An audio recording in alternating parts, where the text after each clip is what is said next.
যখন থেকে মনোনয়নপত্র কিনেছি আমার উপর দিয়ে অনেক কিছু গিয়েছে। আমাকে টারজান মাসুদের খাবার বলেছে, লিয়াকত আলীর মতো এমপি মনোনয়ন প্রার্থী সে আমাকে নর্তকী বলে ছবি পোস্ট করে, স্লাট শেমিং তো দূরের কথা, সেক্সুয়াল হ্যারাসমেন্ট করা হয়, উম্মে সালমা আপুকে সেবাদাসী বলা হয়। যে মেয়ে একটা দলের হয়ে কথা বলে তার অপোনেন্টরা এসে তার কমেন্ট বক্স, তার ইনবক্স একেবারে ভাসিয়ে ফেলে, নোংরা শব্দচয়ন, তার অশ্লীল ভিডিও বানানো, এইগুলো হয়ে আসছে গত জুলাই থেকে।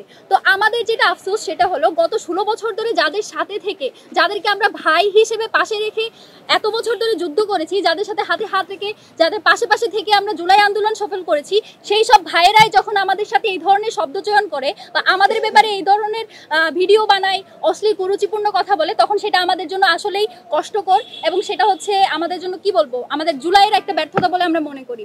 দেখুন গত জুলাইও কিন্তু এই ধরনের অনেক কিছুই হয়েছিল, যে ছাত্রলীগের যে মেয়েরা ছিল তাদেরকে বিভিন্নভাবে স্লাট শেমিং করা হচ্ছিল। সেই সময়ও আমরা কিন্তু মেয়েদের পাশে দাঁড়িয়েছিলাম যে মেয়েদের এই ধরনের শব্দচয়ন করা যাবে না, রাজনীতিকে রাজনৈতিক চিন্তা দিয়েই প্রতিহত করতে হবে। তো সেই জায়গা থেকে আজকে যখন এই সব কিছু হয়, আমি আপনাদের একেবারে দুই তিনটা ঘটনা বলি।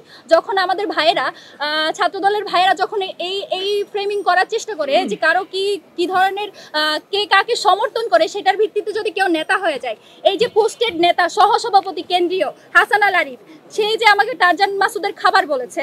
সেকেন্ডলি আমাদের মনসুরা আপা, আমাদের গত 16 বছরের একেবারে সহযোদ্ধা, যাকে আমরা সংগ্রামী নেত্রী হিসেবে মানতাম, সে যখন আমাদের ছাত্রী সংস্থার যারা গত 16 বছর ধরে তাদের চেয়েও বেশি নির্যাতিত ছিল, তাদেরকে যখন সে সেবাদাসী বলে, কিংবা লিয়াকত আলীর মতো এমপি মনোনয়ন প্রার্থী যখন সে আমাকে নর্তকী বলে ছবি পোস্ট করে, হেমা চাকমার মতো বামজোটের নেত্রী যখন হচ্ছে অশ্লীল শব্দচয়ন আমাকে উদ্দেশ্য করে, ব্রততী চক্রবর্তী মৌলি, আশিকুর রহমান রোহান, যারা হচ্ছে নোমান আহমেদ চৌধুরী স্বতন্ত্র শিক্ষার্থী জোটের যে প্রার্থী, তার হয়ে যারা পিআর করে, সেই বামপন্থী লোকেরা যখন এই ধরনের কথাগুলো বলে, তখন আসলে আমরা কারো প্রতিবাদ দেখতে পাই না। ফাহমিদার সাথে যেটা হয়েছে, তাকে যে গণধর্ষণের হুমকি দেওয়া হয়েছে, একজন নারী হিসেবে, একজন শিক্ষার্থী হিসেবে, সর্বোপরি একজন মানুষ হিসেবে এর বিপক্ষে আমরা দাঁড়াই এবং আমরা বিশ্বাস করি এর হচ্ছে যথোপযুক্ত ব্যবস্থা নেওয়া প্রয়োজন। এবং আমাদের প্যানেল থেকে, ভাইদের ছাত্র শিবির থেকে সেটার বিরুদ্ধে হচ্ছে অ্যাকশন নেওয়ার জন্য প্রক্টর অফিসে লিখিত অভিযোগ দেওয়া হয়েছে।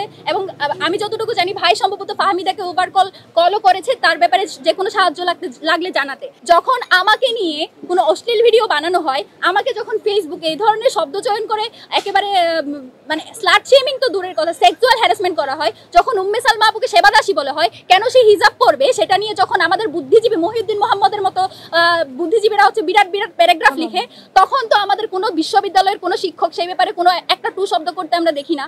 তো আমরা কি আপনাদের স্টুডেন্ট না? আমরা কি ঢাকা বিশ্ববিদ্যালয়ের স্টুডেন্ট না? তো আপনাদের এই যে সিলেক্টিভ এই যে প্রতিবাদ বলেন, আপনাদের এই যে দরদ, সেটা শুধুমাত্র এক পক্ষের জন্য কেন?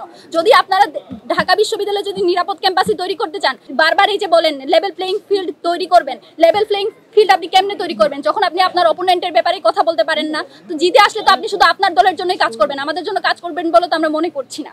তো এই ব্যাপারগুলো আসলে অ্যাড্রেস করা জরুরি ছিল, কারণ যখন থেকে মনোনয়নপত্র কিনেছি আমার উপর দিয়ে অনেক কিছু গিয়েছে এবং সবকিছু সহ্য করে এই জায়গায় পড়ে থাকার একটাই কারণ, এই যে এই জায়গায় আসা, এটা হচ্ছে যেই জনগোষ্ঠীর যে স্টেকটা, যাদের টাকায়, যাদের পয়সায় আমরা এখানে ঢাকা বিশ্ববিদ্যালয়ে পড়াশোনা করি, সেই আসলে জনমানুষের স্টেকটা আসলে বাংলাদেশের ক্ষমতায় বলেন, বাংলাদেশের নেতৃত্বে বলেন, সেই শরিকানা নেই। যে মেয়েগুলো আসলে কথা বলতে পারে না আমাদের মতো, যারা হচ্ছে কোনো রাজনৈতিক দলের হয়তো সেই সাপোর্টটা পায় না বা একেবারে ক্ষমতার কাছাকাছি থাকাদের সাথে তারা থাকে না, তারা যে কথা বলতে পারে না, সেই কথা বলাটা জরুরি বলে এই জায়গায় এখনো পর্যন্ত এত কিছু সহ্য করে বসে আছি, যাতে আমার মতো 8-10 জন এই কথাটা বলার সাহস পায়, বা যারা বলতে পারে না তাদের হয়ে আমি কথাটা বলতে পারি। এবং এই কথাটা আমি বলে যাবো, সেটা যদি ফাহমিদার জন্য বলতে হয়, ফাহমিদা আমার অপোনেন্ট হোক, ফাহমিদা হচ্ছে আমার বিপরীত আইডিওলজির হোক, তার জন্যও আমি কথা বলবো। আমি এক্সপেক্ট করব আমাদের যারা অপোনেন্ট আইডিওলজির আছে তারাও আমাদের জন্য কথা বলবে। অন্তত ইনসাফের স্বার্থে হলেও আপনারা এইটুকু কথা বলবেন যে অন্য একটা মেয়েকে নিজেদের জন্য যদি আগে বন্ধ করতে চান, অপরের জন্য কথা বলা শুরু করেন। খবরের কাগজ, নিখাত, নির্ভীক, নিরপেক্ষ।